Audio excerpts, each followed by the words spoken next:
हटा दीजिए। एक कविता है हमरो समय पे, अंगिका में प्रथम प्रस्तुति कवि सम्मेलन में प्रथम शुरुआत है। तो समय पे ई कविता है। समय कभी रुकै नहीं है, समय कभी रुकै नहीं है, जिंदगी कभी झुकै नहीं है।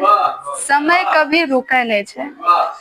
मनो में आवे है, मनो में आवे है, कते कुछ करिए मगर कि समय नहीं मिले है करे लेली। समय कभी रुकै नहीं है, जिंदगी कभी झुकै नहीं है। जिंदगी कभी झुकै नहीं है। पद कोनो है, पद कोनो है, समय केकरो नहीं है। पद कोनो है, समय केकरो नहीं है। छोटका रहे या बड़का, छोटका रहे या बड़का, शाम काम सबके है हल्का। छोटका रहे या बड़का, काम सबके है हल्का। हल्को काम के जिंदगी करे है बड़का। समय कभी रुकै नहीं है, जिंदगी कभी झुकै नहीं है।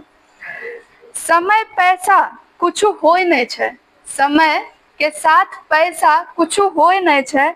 समय रहते कुछ जाय नहीं है और समय खोते कुछ पाए नहीं है। जिंदगी कभी रुकै नहीं है, समय कभी झुकै नहीं है, जिंदगी कभी रुकै नहीं है। धन्यवाद।